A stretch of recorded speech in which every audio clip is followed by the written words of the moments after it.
O nome de Jesus. Bem, irmãos, eu gostaria de convidar vocês a abrir a vossa Bíblia no Evangelho de João, no capítulo de número 17.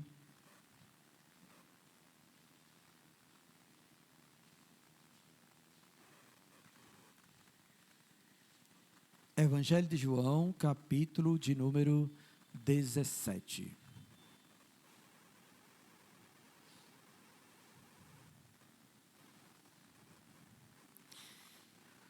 Nós vamos ler apenas o verso de número 3.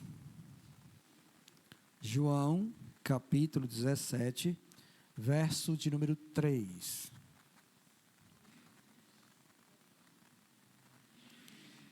Todos acharam, amém? Diz assim a palavra do nosso Deus.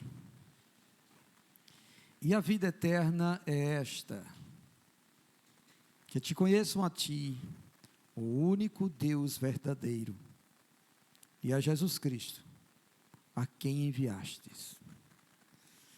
E a vida eterna é esta: que te conheçam a ti, o único Deus verdadeiro, e a Jesus Cristo, a quem enviastes. Amém. Vamos orar?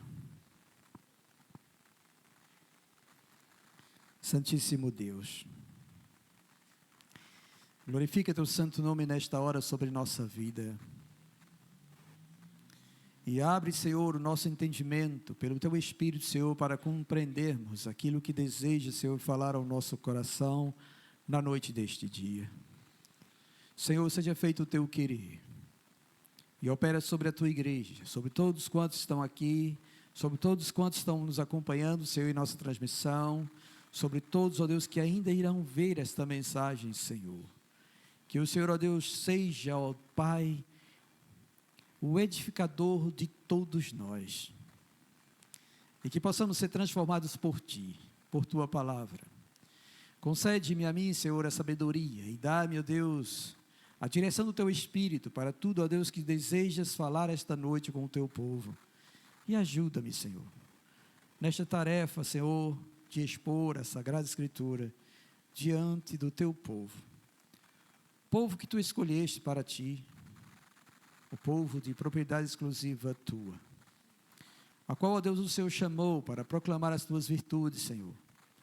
E faça, Senhor, com que este propósito seja vivenciado e executado por nós, a Tua igreja, neste lugar. E glorifica-te a Ti mesmo sobre nós.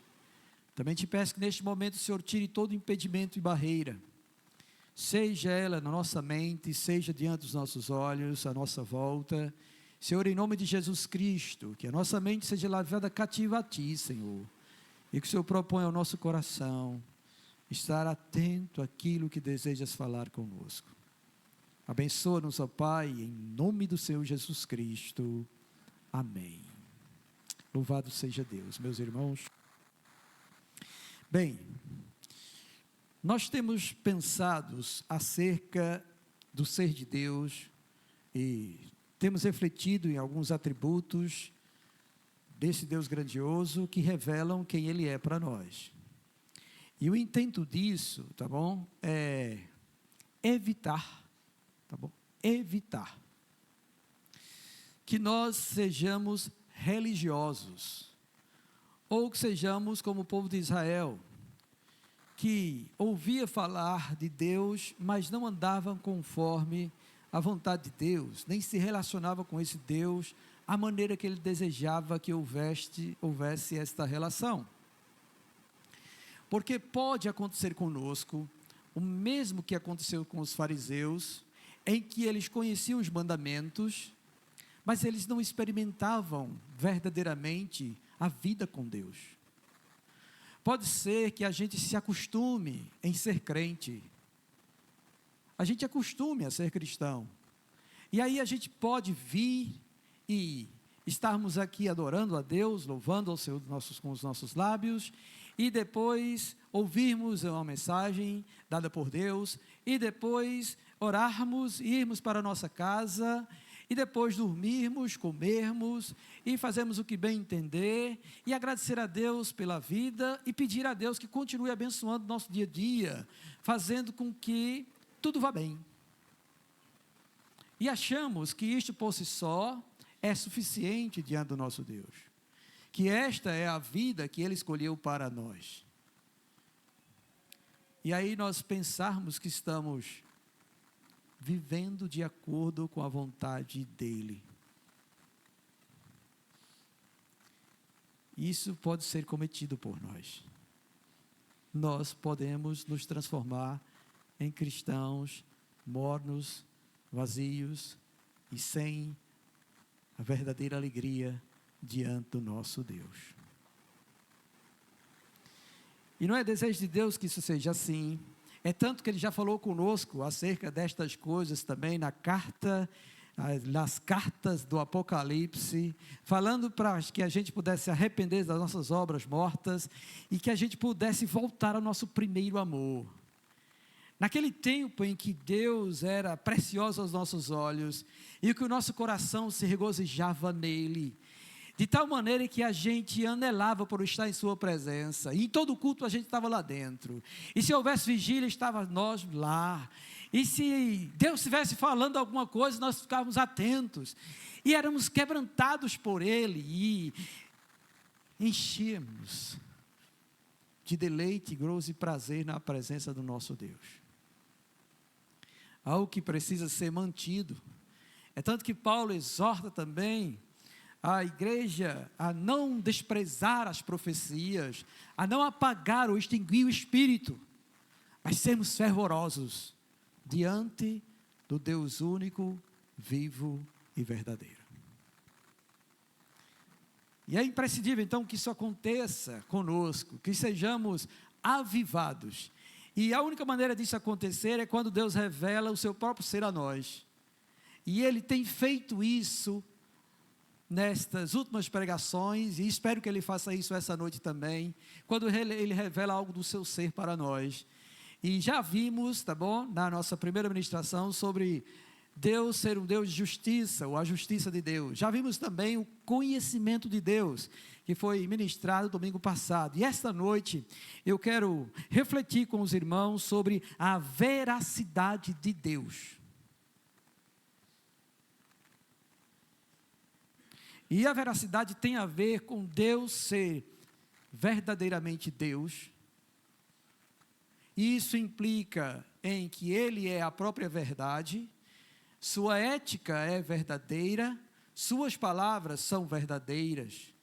E, conjuntamente com isso, está implícita a ideia dele ser fidedigno, dele ser fiel.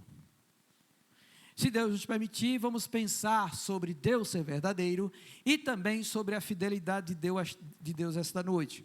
Mas vamos pensar inicialmente nessa afirmativa de Jesus, nesta oração que Ele fez.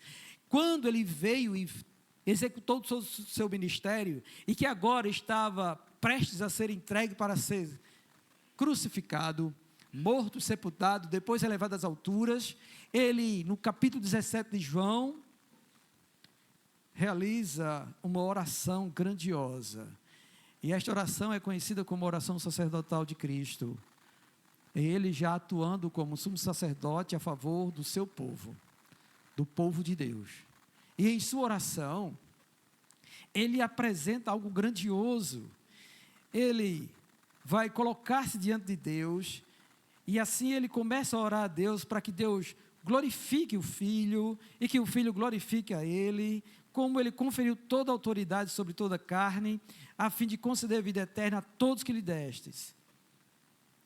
Isso tem a ver conosco. Aí quando pensamos nisso, em receber vida eterna, muitas vezes a palavra que foi pregada a nós é que a gente precisa crer em Cristo para viver eternamente, para não perecer ou não ir ao inferno. E a gente pensando em se livrar da angústia do inferno, em não viver em tormento eterno, junto com o diabo e os demônios, a gente então passa a crer em Cristo, ou aceita Jesus Cristo para viver eternamente. Mas aí a gente não percebeu o conceito do que é vida eterna. E aí Cristo agora dá esse conceito para nós. E a vida eterna é esta: que te conheçam a ti, o único Deus verdadeiro, e a Jesus Cristo a quem enviastes. Então, viver eternamente não é só viver para sempre, ou não morrer, ou não ser condenado ao inferno. Viver eternamente é conhecer a Deus como o único Deus verdadeiro. E este é o propósito de nós estarmos aqui. É de conhecer a Deus como o único Deus verdadeiro. E eu acredito que todos que aqui estão creem no Senhor Jesus Cristo, amém? Mas você tem ciência de que isso traz para nós também a revelação do Pai? Você tem ciência que à medida que você crê em Cristo, que confessa Ele como Senhor e Salvador, a partir de então Ele tem revelado Deus verdadeiro ao seu coração? E será que você tem entendimento de quão grande é esse Deus?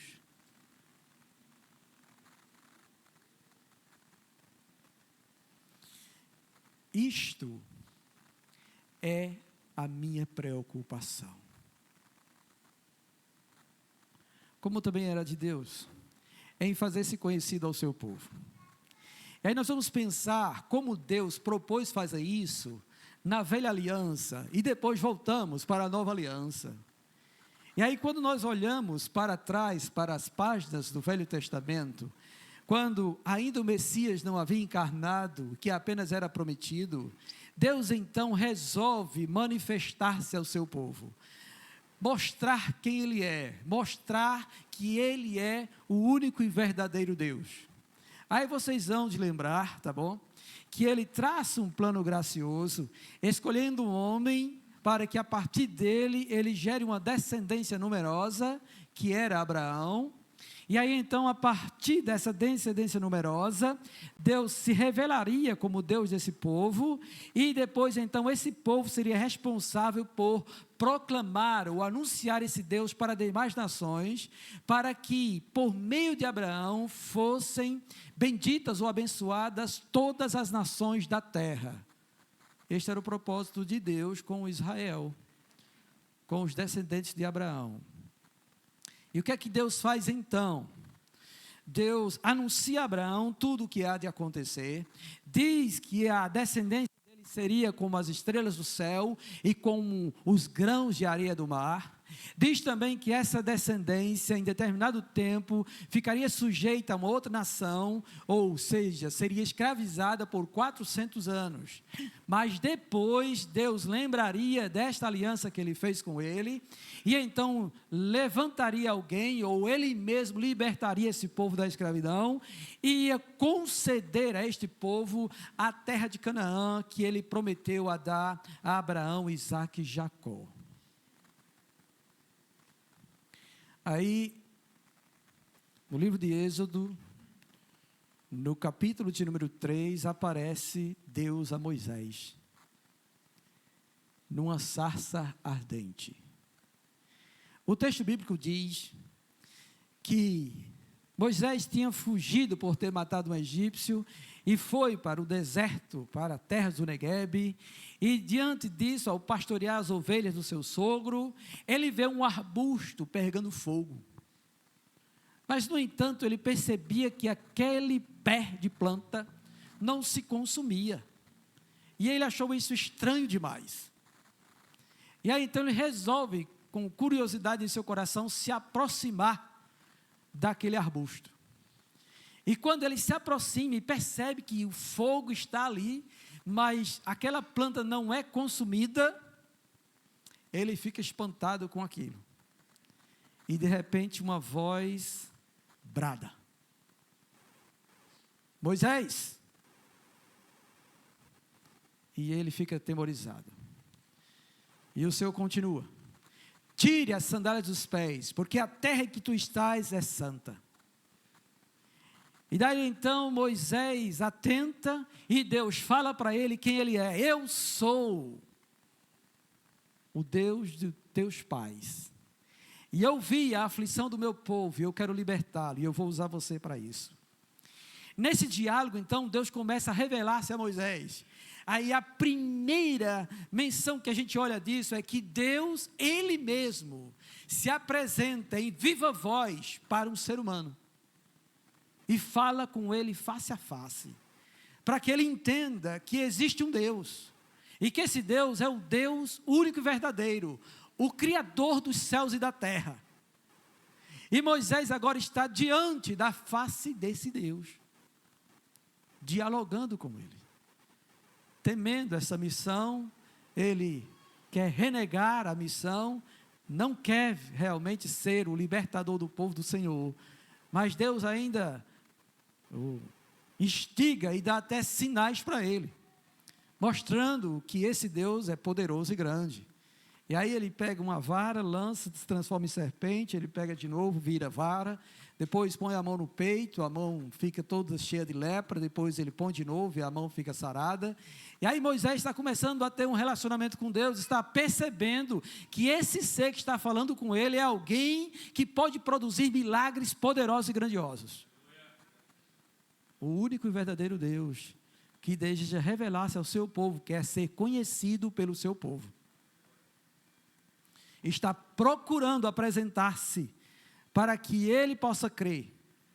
E quando ele comissiona ele aí, ele diz, mas quando eu chegar lá e for falar com ele, e eles perguntaram o teu nome, eu vou dizer o quê? E Deus diz para ele, eu sou o que sou. E isto é o fato mais extraordinário de todos os fatos que nós sabemos ser verdadeiros sobre este universo inteiro, que Deus é Deus, só Ele é Deus, e não existe outro Deus como Ele, Ele é o único e verdadeiro Deus.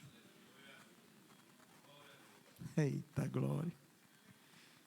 Aí diante disso o que acontece? Ele vai e diz a Moisés que se eles não acreditarem assim, você pode dizer que eu sou o Deus de Abraão, de Isaac e de Jacó, o Deus dos pais deles, e que eu prometi dar esta terra em herança como possessão às suas descendências, e eles são esse povo que iam herdar esta terra. Então pode dizer que eu sou esse Deus, que o meu nome é Senhor, que é o nome Yahvé, que traduzido na nossa escritura é Senhor, e que os israelitas antigamente não usavam pronunciar, por temer a esse Deus grandioso. O que acontece então? Deus envia Moisés, o povo ainda resiste, o povo está escravo de uma nação, está com sua mente contaminada com falsos deuses, com ídolos que havia no Egito, e aí houve a necessidade de Deus mostrar que ele era superior a esses falsos deuses, que na verdade só ele era Deus, e aí então ele envia as 10 pragas, para notificar aquele povo, para demonstrar que esse Deus, que Moisés veio falar e mostrar para eles, é o único e verdadeiro Deus. E aí com mão poderosa Deus tira esse povo do Egito. E vocês conhecem a história do que aconteceu. Aí Deus, quando faz esse povo sair, peregrinar no deserto, que ele chega diante do Mar Vermelho, e o exército de Faraó está atrás, todo mundo está murmurando acerca disso, e Moisés vai à presença de Deus e diz, por que está clamando a mim? Toca nas águas, Moisés. E aí Deus abre o mar diante deles, e eles atravessam o Mar Vermelho a pé enxuto, e chegam do outro lado. Bendito seja Deus por isso. Quando o exército de Faraó entra para perseguir o povo do Senhor, Deus dá ordem para que o mar se feche. Moisés então toca novamente nas águas e o mar volta ao normal e destrói todo o exército do Egito. Daí então começou o testemunho de que esse Deus é um Deus poderoso, grandioso. Esse Deus que é o único e verdadeiro Deus libertou um povo. E agora está fazendo coisas grandiosas em favor deste povo para conduzir a terra prometida. Eles caminham, vêm as provações do Senhor, que eu não vou entrar em detalhes nela, porque não é o nosso alvo, mas aí chega até o Monte Sinai. Quando eles chegam ao Sinai, Deus ordena a Moisés que traga o povo para conhecê-lo. E diz ao povo, pede a esse povo que santifique, que ao terceiro dia eu vou fazer maravilhas no meio dele. E aí o povo se santifica, nem relação sexual era permitido nesses 3 dias, e teriam que todos eles se apresentar diante do monte. O que acontece? Chega o terceiro dia. No terceiro dia lá vem Deus, sobre nuvens espessas, descendo sobre o monte Sinai. O monte fumegava com a presença do Deus Todo-Poderoso, com o ribombar dos seus trovões. Aquele povo começou a olhar e a ficar atemorizado, porque Deus queria mostrar que Ele era Deus, e que não era qualquer Deus, ou aqueles deuses do Egito, mas o único e verdadeiro Deus. E aí então Ele apresenta-se assim, majestoso, e a terra treme diante dele, e o monte fumega na sua presença, e as nuvens todas encobrem o resplendor da sua glória, e a sua voz ressoa como voz de muitas águas, e o povo, com medo de ser eliminado da face de Deus, vai e fala para Moisés: Moisés, vai tu e se apresenta diante de Deus, e o que Ele falar contigo nós vamos obedecer. Tamanho era o resplendor do que eles estavam vendo, e isso é retratado no livro dos Hebreus, que nós não chegamos a ver isto como eles viram, mas nós temos algo muito maior, por meio da revelação de Jesus Cristo ao nosso coração. Mas aguarde. Aí então, quando Deus faz isso, Deus entrega a sua vontade, faz uma aliança com esse povo, entrega os seus mandamentos, os 10 mandamentos que nós conhecemos. E Ele diz claramente, no seu primeiro mandamento: não terás outros deuses diante de mim, eu sou o único e verdadeiro Deus. E ordena que o povo só cultue a Ele, só adore a Ele, só bendiga a Ele, porque Ele é o único e verdadeiro Deus. Então olha só como Deus, Ele no Antigo Testamento, na Velha Aliança, deseja ser conhecido como o único Deus verdadeiro. Ele aparece, e Ele faz coisas espantosas, coisas grandiosas. Ele aparece e faz, e quando Ele faz, o povo reconhece que é Deus, E aí nós vemos algumas passagens interessantes sobre essa questão de Deus revelar-se como o único e verdadeiro Deus para seu povo, para que seu povo pudesse crer nele, viver diante dele e ser abençoado por ele, ou bem-aventurado na presença de Deus. Aí sucede então toda aquela caminhada que nós conhecemos, em que o povo começa a murmurar porque faltam algumas coisas, mesmo Deus fazendo provisões miraculosas, como o maná, e enviando codornizes para eles comerem e se alimentarem. Mesmo na escassez de água, o Senhor tira da rocha a água.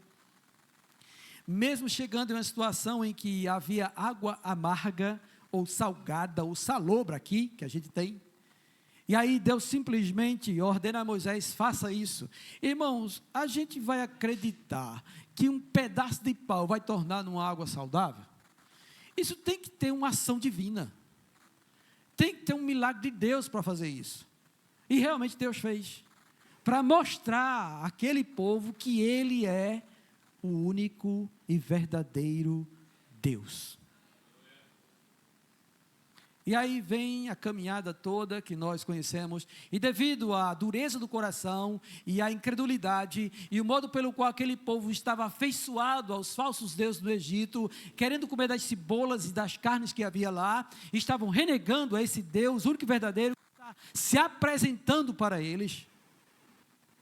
Deus faz com que eles passem 40 anos no deserto, e aquela geração toda venha a perecer, a morrer, para não entrar na terra prometida que Ele prometeu.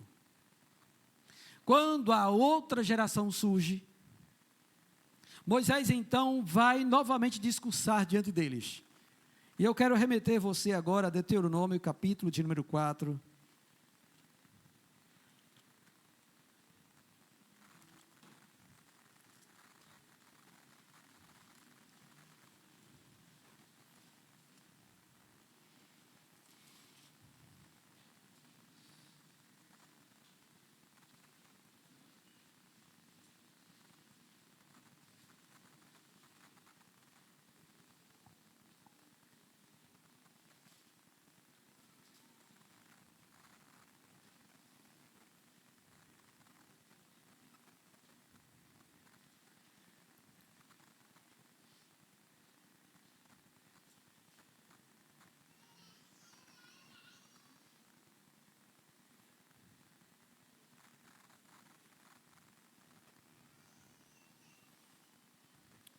Deuteronômio capítulo 4, todos acharam? A partir do verso 32, diz assim: Moisés agora está diante da segunda geração do povo do Senhor, e eles estão de frente para a terra prometida, a qual Deus proibiu Moisés de entrar por conta de sua desobediência, mas ele reúne todo o povo, e ele passa então a discursar diante do povo, e a repetir a lei do Senhor. Mas antes dele repetir os mandamentos, no verso 32 ele diz assim: agora pois, pergunta aos tempos passados que te precederam, desde o dia em que Deus criou o homem sobre a terra, desde a extremidade do céu até a outra, se sucedeu jamais coisa tamanha como esta, ou se ouviu coisa como esta, ou se algum povo ouviu falar a voz de algum Deus do meio do fogo, como tu a ouviste, ficando vivo, ou se um Deus intentou ir tomar para si um povo do meio de outro povo, com provas e com sinais, e com milagres, e com peleja, e com mão poderosa, e com braço estendido, e com grandes espantos, segundo tudo quanto o Senhor vosso Deus vos fez no Egito aos vossos olhos. A ti foi mostrados para que soubesse que o Senhor é Deus, nenhum outro há, senão Ele. Deus dos céus te fez ouvir a sua voz para te ensinar, e sobre a terra te mostrou o seu grande fogo, e do meio do fogo ouviste as suas palavras, porquanto amou os teus pais, e escolheu a sua descendência depois dele, e te tirou do Egito, ele mesmo, presente, e com a sua grande força, para lançar diante de ti nações maiores e mais poderosas do que tu, para te introduzir na sua terra, e te a dar por herança como hoje se vê. Por isso saberás, e refletirás no teu coração, que só o Senhor é Deus, em cima no céu e embaixo na terra, nenhum outro há. Veja o que é dito por Moisés diante do povo. Diante de tudo que Deus havia feito, da aparição de Deus, da voz de Deus, falando com eles, dos sinais, dos milagres que Deus operou, das coisas que Deus realizou durante a trajetória deles, ele chega agora e pergunta: procura aí alguém dos seus antepassados, ou até de outros povos, se por acaso aconteceu isso com eles, se houve de um Deus que se revelou de tal maneira como esse Deus se revelou para nós, ó Israel. É como se Moisés estivesse fazendo o povo refletir. Vocês já viram quão grande isso é? Como Deus se apresentou a nós?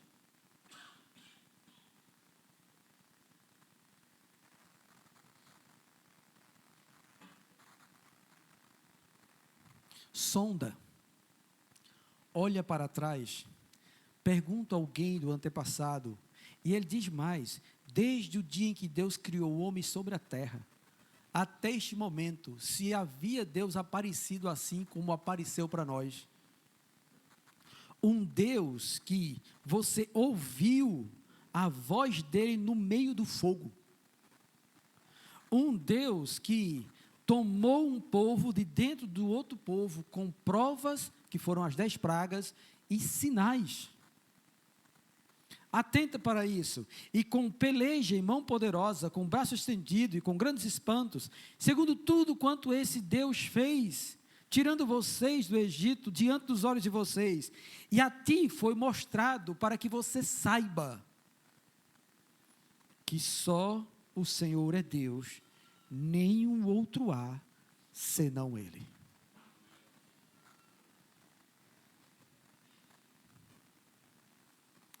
E realmente, irmãos, esta geração, após ouvir isso, os discursos do Senhor, resolveu então obedecer a Deus. E por meio de Josué, eles tomaram posse da terra prometida. E Deus continuou manifestando-se no meio deles, através das conquistas, das vitórias e tudo. A gente observa o agir de Deus quando Josué entra, é fortalecido por Deus, fala com ele e diz para ele tomar a cidade de Jericó. e ele diz como tem que fazer. E ele aparece lá numa visão diante dele, com a espada desembainhada. O nosso Senhor Jesus, o Filho de Deus, estava lá para fazer com que a promessa de Deus fosse estabelecida para o povo. Josué olha para ele e pergunta: tu és do nosso ou é dos deles? Ele diz: eu sou o príncipe do exército do Senhor. Tira a sandália dos pés, porque a terra que tu estás agora é santa. O próprio Senhor aparecendo, uma teofania, Deus se revelando ali para Josué, para mostrar que ele estava com aquele povo, para dar aquela terra e herança a eles. Bendito seja Deus por isso. Essa foi a maneira pela qual Deus resolveu revelar-se como o único Deus verdadeiro. Ele mesmo se apresentou, ele mesmo veio até o seu povo, ele escolheu esse povo para que este povo pudesse conhecer o único e verdadeiro Deus. Foi isso. Mas aí vem o perigo, irmãos, da apostasia.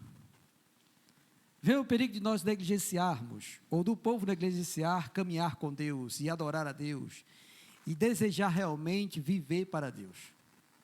Aí vocês conhecem o restante da história. O povo começa a se desviar de Deus, começam a casar com mulheres estranhas, as mulheres estranhas têm os seus deuses, começam a implantar no meio do povo. O livro de Juízes mostra isso, e eles começam a adorar outros deuses, que não são deuses, porque não existem outros deuses, só existe um único Deus verdadeiro, que é o nosso Senhor. Não existe outro, somente Ele. Ele se ira com isso, e Ele sujeita o povo à escravidão, até que o povo vai e clama a Ele, Ele por misericórdia novamente aparece, e dá livramento por meio dos juízes. Depois é estabelecida a monarquia, e na monarquia Ele deseja que o rei obedeça, que Ele seja o Senhor do povo.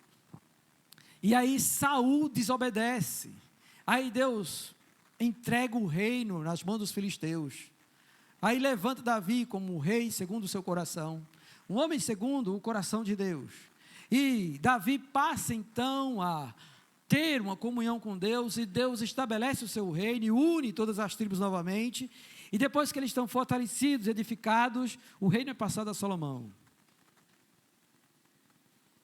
Salomão continua a administrar o reino sob os mandamentos de Deus. O reino se torna próspero e cresce, até que ele também se desvia.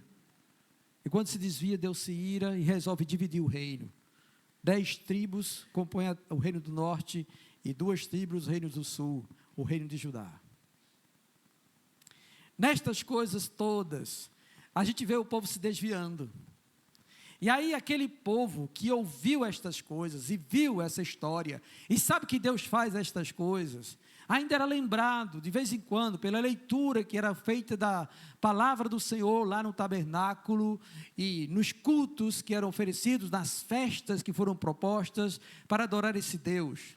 E algum ou outro lembrava disso, mas devido à falta de contato com a palavra e a comunhão com esse Deus, e estar próximo de falsos deuses, o povo começa a se desviar. O que acontece? Os reis também se desviam, começam a adorar outros deuses. Acabe casa com Jezabel. Jezabel é uma sacerdotisa de um falso deus chamado Baal, e aí quer matar os profetas de Deus para anular essa revelação do Deus único e verdadeiro para todas as nações. Mas Deus ainda continua fazendo coisas extraordinárias. E Deus usa então o profeta Elias para mostrar que só Ele é Deus. Aí vocês sabem o evento, o episódio, em que Elias, ele desafia os profetas de Baal. Ele chama todos eles para ir para o Monte Horebe, para ofertar um sacrifício. E aí eles ofereciam o sacrifício ao seu Deus, e Elias ia oferecer um sacrifício ao Deus dos céus, o único Deus verdadeiro. E diz: aquele que responder por fogo, esse é o verdadeiro Deus. E aí o que acontece? Está todo mundo lá no monte, os profetas de Baal montam o altar, colocam lá o cordeiro em cima do altar, clamam de manhã até meio-dia, e nada acontece. Elias ainda zomba deles. Tá bom de vocês clamar mais alto, pode ser que o vosso Deus tenha ido viajar, ou ele esteja dormindo, e vocês precisam acordá-lo, para que ele possa realmente executar isso. Quando eles cessam, Elias vai orar. Elias pega 12 pedras, representando as 12 tribos de Israel, pedras brutas, forma um altar, coloca o cordeiro em cima, cava uma vala em volta dessas pedras e pede para derramar água em cima do cordeiro, 3 vezes. E ele ora. O texto bíblico não diz que ele orou muito. Ele só eleva os seus olhos para o alto e clama ao Senhor: ó Deus, responde. E Deus responde. Vem uma labareda de fogo lá de cima. Eita, grande Deus. Você já imaginou isso? Está uma multidão reunida em cima de um monte, tem 2 cordeiros, um para um falso Deus, que não é Deus e não existe, e outro para o verdadeiro Deus, e para demonstrar diante de todos que Ele é o único e verdadeiro Deus, o desafio está proposto, e Elias ora, uma única vez, ele só ora uma única vez, para que o povo saiba que Ele é Deus, e vem uma língua de fogo do céu,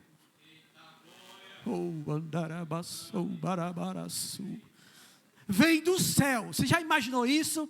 Vem do céu e ela simplesmente lambe o sacrifício e leva a água, leva tudo. Grande. E todo o povo se prostra. E Elias havia perguntado: até quando vocês vão cochear em 2 pensamentos? Se Baal é Deus, sigam ele. Mas se o Senhor é Deus, sigam a Deus. E aí todo mundo cai prostrado e clama: só o Senhor é Deus, só o Senhor é Deus. E ali está revelado o único e verdadeiro Deus, para que todos saibam que só Ele é Deus. E o que dizer dos outros feitos? Vocês lembram do rei Ezequias? Lembra que o rei Ezequias resolveu temer a Deus e guardar os mandamentos do Senhor e restaurar o culto a Deus, devido à nação ter se desviado desse Deus. O rei Ezequias então purifica Judá e destrói os ídolos e estabelece o culto novamente ao Senhor no templo. E aí então eles estavam sobre a opressão do exército assírio. Chega o comandante, o rei Senaqueribe, com um exército numeroso, dizendo que vai tomar a cidade e que eles não se estribassem no seu próprio pensamento, confiando que Deus ia livrar eles. E diz assim: onde estão os deuses das cidades que nós conquistamos? O Deus dos Amonitas, o Deus de Arpade, o Deus das outras cidades. Por acaso vocês pensam que o vosso Deus vai livrar vocês disso? Aí o rei Ezequias, ele recebe a notícia e vai ao templo do Senhor orar a Deus.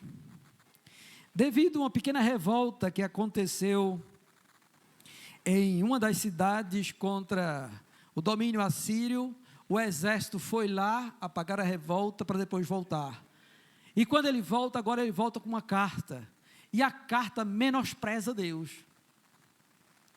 A carta diz: diminui o nosso Deus, o único e verdadeiro Deus, diminui.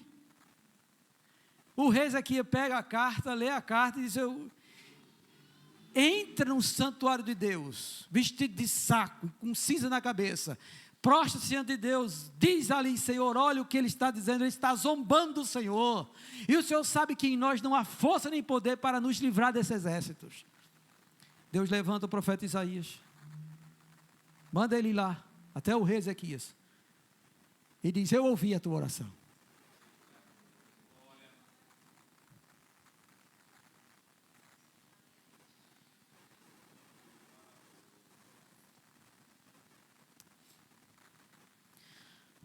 Eu ouvi a tua oração, não temas, porque esse tição não vai entrar por estas portas, ele não vai entrar, nem haverá flechas atiradas a ti. Eu vou pôr um anzol no nariz dele, eu vou fazer ele voltar para a terra dele, e eu vou matar ele lá. Oh, glória! E aí então isso acontece. Deus envia o seu anjo, mata 185 mil soldados assírios. Eles, desesperados com isso, voltam para casa. Senaqueribe volta para o templo do seu Deus, e lá os filhos dele matam ele, cumprindo então a palavra do único Deus verdadeiro. E é nesse cenário então que o Salmo 46 é composto. Deus é o nosso refúgio e fortaleza, socorro bem presente nas horas de angústia e de tribulação, pelo que não temeremos, ainda que os montes se abalem, e por suas fúrias os mares se esbravejam. Há uma cidade em que Deus está no meio dela, não será abalada, porque o Senhor a ajudará ao romper da manhã. Oh, glória! Aquietai-vos e sabei que eu sou Deus. Serei exaltado na terra, serei exaltado sobre os povos. E é isso que acontece. Ele se revela assim, como o único Deus verdadeiro, para que todos possam saber que Ele é o único Deus verdadeiro. Mas estas coisas passam desapercebidas. Com o passar do tempo, os fatos ficam obscuros, escondidos em gavetas ou em registro nas crônicas dos reis, que mal leem as histórias para ver os poderosos feitos de Deus e cultuar o verdadeiro Deus. O povo então se afasta novamente, e Deus vai levantando um ou outro de vez em quando para manter acesa a chama da revelação divina, até que chegue o prometido das nações. Aí chegamos no tempo do rei Josafá. Agora, um outro exército, o exército amonita, se levanta contra o povo de Deus. Um exército numeroso, grande. E é dito, é noticiado ao rei Josafá que Deus fez o reino dele prosperar. Ele prosperou como nenhum outro. Que este exército vem para dominar a terra e para subjugar eles. Josafá, diz o texto, que ele teve medo. Ele tremeu nas bases. Quem não teria? Mas aí então ele vai ao templo do Senhor. E novamente ele prostra-se diante de Deus e ora. E pede a Deus, ó Deus de nossos pais. E na sua oração, você percebe que ele tomou conhecimento dos feitos grandiosos que Deus fez no tempo do passado. E ele coloca diante de Deus e clama a Deus que Deus seja por eles. Deus então anuncia, levanta o seu profeta e fala para o rei, que ele não temesse, que eles ficassem de pé, e vissem o livramento do Senhor. E aí o povo é conduzido até um lugar alto, onde eles estavam pensando que iriam batalhar, e que Deus iria dar a vitória a eles. Mas o texto bíblico diz, o livro das crônicas, que eles começam a louvar a Deus. E quando eles começam a louvar a Deus, Deus causa um alvoroço no arraial dos amonitas, e eles começam a entrar em guerra contra eles mesmos, e eles mesmos se matam. E aí todo o povo começa a bradar e a louvar a Deus pelo que Deus fez, livrando o seu povo da opressão dos amonitas. Para que aquele povo saiba que só o Senhor é Deus, o único e verdadeiro Deus. E eis aí, irmãos, esta doutrina da veracidade de Deus, tem a ver com Deus ser real, Deus ser verdadeiro, com Deus existir, e a gente não pode anular isso, e não pode viver como se tivéssemos a parte de Deus, como se nós soubéssemos da doutrina, conhecêssemos os mandamentos e não atentasse para o Senhor dos mandamentos, para quem é Ele. E aí, para não ocorrer o risco de isso acontecer conosco, é então chegada a plenitude dos tempos, e vem Jesus, o Filho, para inaugurar a nova aliança, porque a velha aliança, ela caducou, e ela tornou-se obsoleta, ela não fez o que deveria ser feito. Aí então ele vem inaugurar a nova aliança. E agora, Deus, ele não se apresenta mais da forma como era no Velho Testamento. Ele não vai aparecer mais em cima de um monte, fumegando com os seus trovões, e o monte ardendo em chamas por conta de sua presença. Ele não vai mais aparecer desta forma. Ele vai se revelar de outra maneira, e ele envia o Filho, para que esse Filho revele esse único Deus verdadeiro a nós, de uma forma eficaz, como nenhum outro vê e sabe, mas nós sabemos, porque a revelação do Filho é poderosa, e é tão eficaz, que nós não o conhecemos de ouvir falar, ou das histórias, ou dos feitos deles, que foram registrados no Velho Testamento, apesar de nós hoje nos lermos, e que muita gente lê, e fica admirado, e assombrado com as histórias que estão presentes lá, mas há uma diferença. A diferença agora, é que por meio de Jesus Cristo, esse Deus, Ele está dentro de nós, Ele está próximo a nós, Ele tornou-se conhecido a nós, Ele comunga conosco face a face, Ele fala conosco aos ouvidos, Ele está perto de nós, Ele sente as batidas do nosso coração, Ele sabe o que se passa em nossa mente, Ele sabe o sentimento que estamos tendo, Ele nos conhece e se revela a nós, e tamanho é esse conhecimento, que aqueles que experimentam isso e que creem em Cristo, sabem que Ele é real, sabem que Ele é verdadeiro, e Ele não deixa passar desapercebido, porque Ele vai promover certas circunstâncias e situações, em que Ele vai se fazer notório para nós, e eu creio, que isso sucedeu conosco,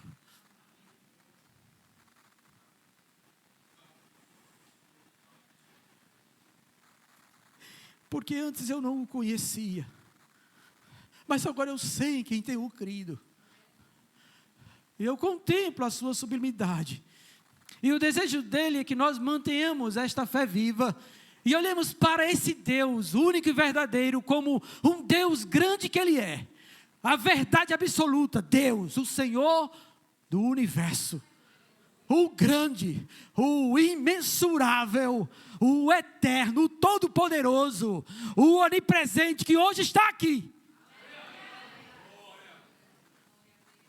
exortando-nos, para que venhamos manter firme a nossa fé, e a comunhão com Ele, sabendo que Ele está se revelando a nós, por meio do seu Filho amado Jesus Cristo, porque é isso que o texto bíblico diz, e é isso que a palavra de Deus menciona para nós. A lei foi dada a Moisés, mas a graça e a verdade foram dadas a Cristo, e ninguém conhece o Pai senão o Filho, e aquele a quem o Filho quiser revelar. E se você manifestou sua fé em Cristo, verdadeiramente, genuinamente, esse Filho tem revelado Deus a você, e você tem conhecimento de Deus, que Ele é o único Deus verdadeiro. O problema conosco, irmãos, é essa velha natureza, que fica querendo satisfação em coisas deste mundo, e não atenta para esse Deus grandioso que foi revelado a nós. Quando é que a gente vai ter essa percepção? Quando é que nós vamos ser despertados a olhar para Deus como esse Deus grandioso e verdadeiro que Ele é? E o exaltarmos por sua sublimidade, contemplarmos a grandeza do seu ser, vislumbrá-lo, ficar extasiado com o poder e a grandeza do nosso Deus. Isso, irmãos, a gente tem percebido por conta das coisas que sucedem e que estão afetando a vida de muitos irmãos, trazendo perturbações de espírito, ansiedades, depressão, Como pode isso permanecer ou permear em nosso meio? Ou raízes de amargura, murmurações, inquietações da alma, perturbação de espírito, tristeza. Por quê? Porque nós estamos vislumbrando aquilo que nós queremos, aquilo que nós desejamos. Nós queremos ficar livre de perturbação e de alma, então nós queremos apenas que Deus faça isso. Mas nós não queremos ver Deus. Nós não queremos ter um relacionamento com Deus. Nós não queremos contemplar a Deus, adorar a Deus, da beleza de sua santidade. Nós queremos que Ele resolva os nossos problemas, somente isso, mas nós não queremos ter afeição por Deus, comunhão viva com esse Deus. E isso tem feito com Deus, Ele se aparte, e Ele fecha os nossos olhos para não vê-lo, e aí qualquer coisinha nos perturba. Mesmo na velha aliança, quando alguém era agraciado para contemplar esta realidade de Deus ser verdadeiro e ser o seu Deus, essa pessoa, ela tinha confiança, paz e segurança em sua alma, e nada lhe perturbava, porque cria que Deus era verdadeiro, e que a sua palavra era verdadeira, e que Ele guarda e vela para cumprir a sua palavra, e aí não temia nada.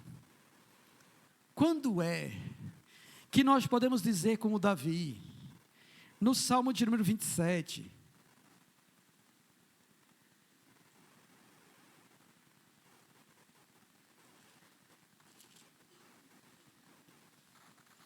quando é que nós vamos chegar a dizer isso? Quando é que a gente pode experimentar isso nos nossos dias? Quando ele diz assim: o Senhor é a minha luz e a minha salvação, de quem terei medo? O Senhor é a fortaleza da minha vida, a quem temerei? Quando é que nós podemos dizer isso, irmãos? Quando é que a gente pode declarar isso diante do Senhor? Que ainda que o sistema, ainda que haja um colapso mundial, ainda que haja uma opressão sobre todos, quando é que a gente vai dizer a nós mesmos: não temerei, porque o Senhor é a minha luz e a minha salvação. O Senhor é a minha luz e a minha salvação. Quando é que a gente vai poder dizer isso? Às vezes, Deus não opera certos milagres em nossa vida, porque a gente não está crendo que Ele é o único Deus verdadeiro. E nós ficamos procurando uma saída, uma solução, um meio pelo qual nós mesmos podemos fazer.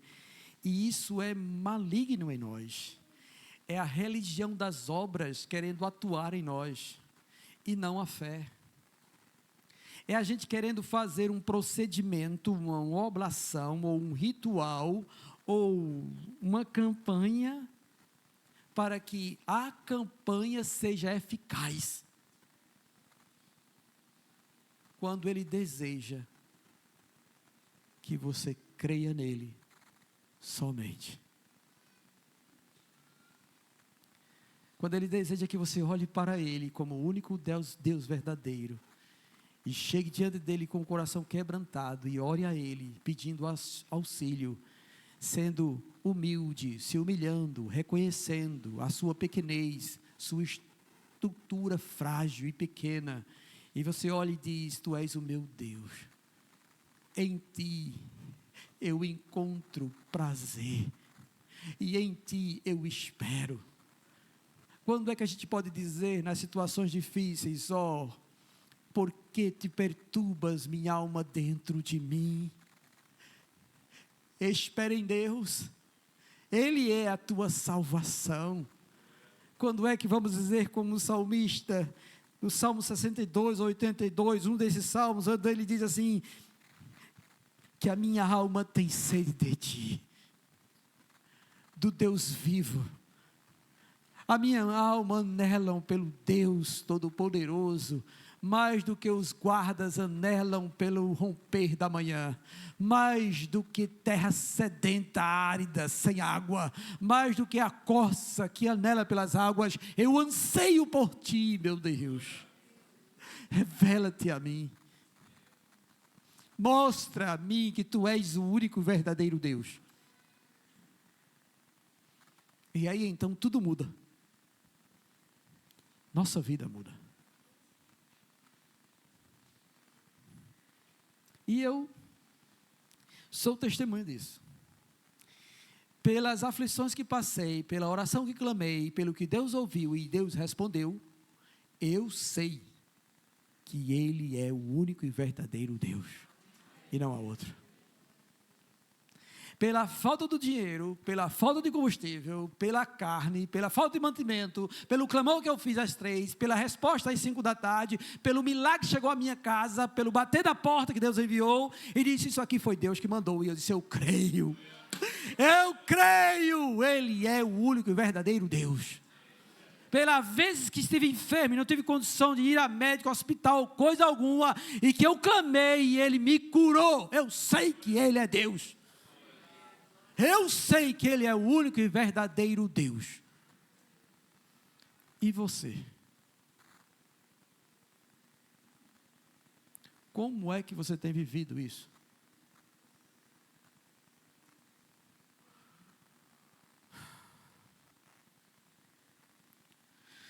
Deus está nos chamando a atenção, irmãos. Como disse o profeta Isaías, olhai para mim e sede salvos, diz o Senhor. Voltem os seus olhos para Deus. Ele é o Deus único e verdadeiro. O Deus do impossível, que opera maravilhas, para mostrar o quanto o seu nome é grande. E para que todos nós, como povo do Senhor, possamos desfrutar de sua abundante graça sobre a nossa vida, conhecendo Ele como Ele é. Faltaria-me tempo ainda para falar mais coisas.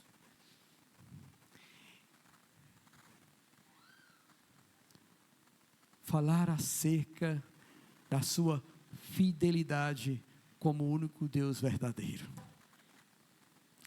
Aí vai chegar o momento e a hora. Vamos orar.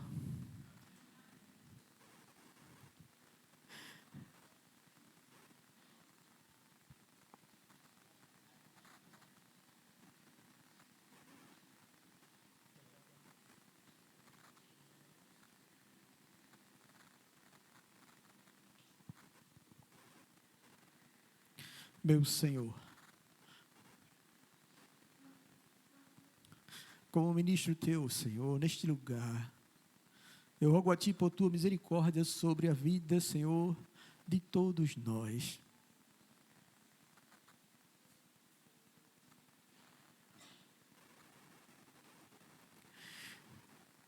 Porque por meio do Teu Filho, Senhor, Tu se revelaste ao nosso coração. E em nossa caminhada, Senhor, muitas vezes, Senhor, nós negligenciamos prosseguir em conhecer a Ti como o único Deus verdadeiro. Então tenha misericórdia e nos perdoe.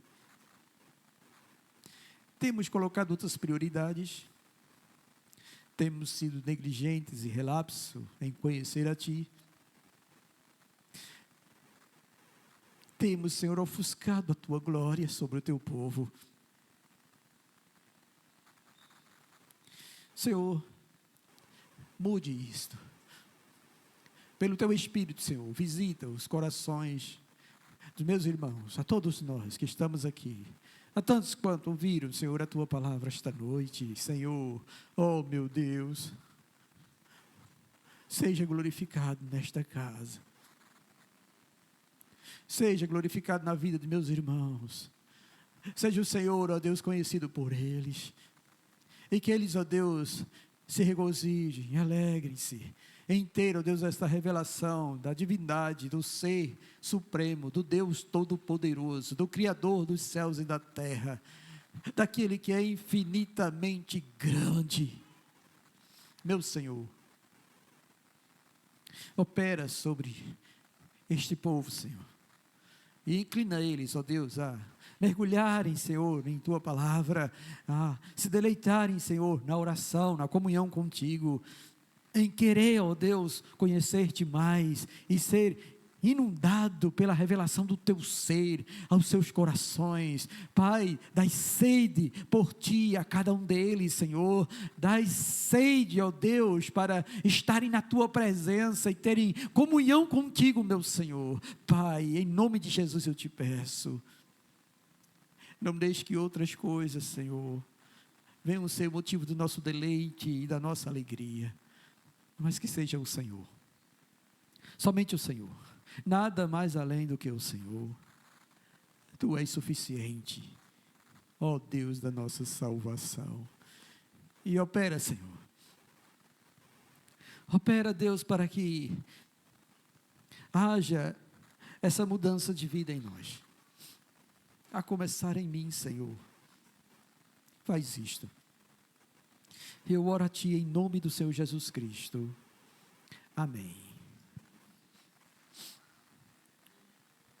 Bendito seja o Senhor.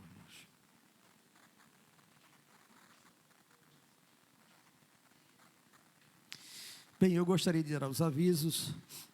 Quarta-feira é culto de oração, às 19h30 aqui na igreja, tá bom? 6 da manhã temos consagração, de 6 às 7 da manhã, na quarta-feira. Também na sexta-feira nós temos consagração, de 6 às 7 da manhã.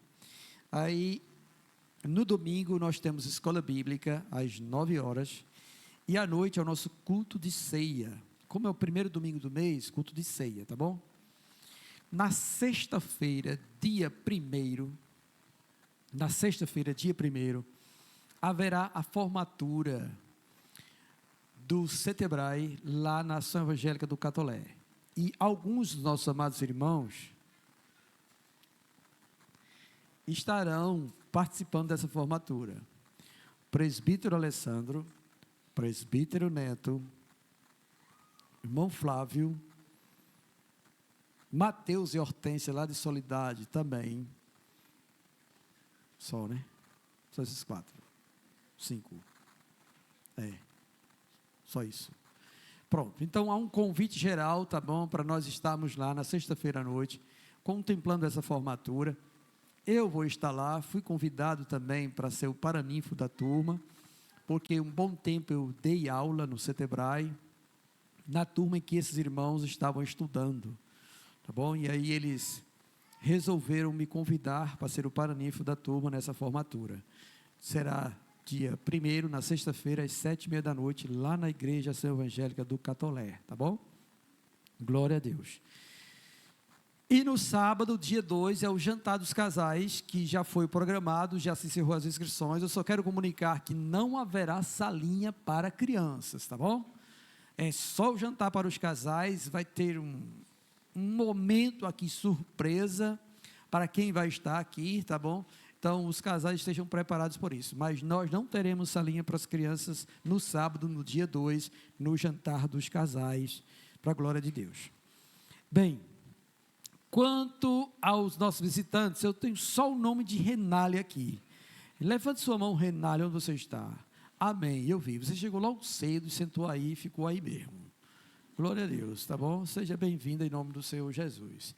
Há mais alguém nos visitando esta noite? Aqui,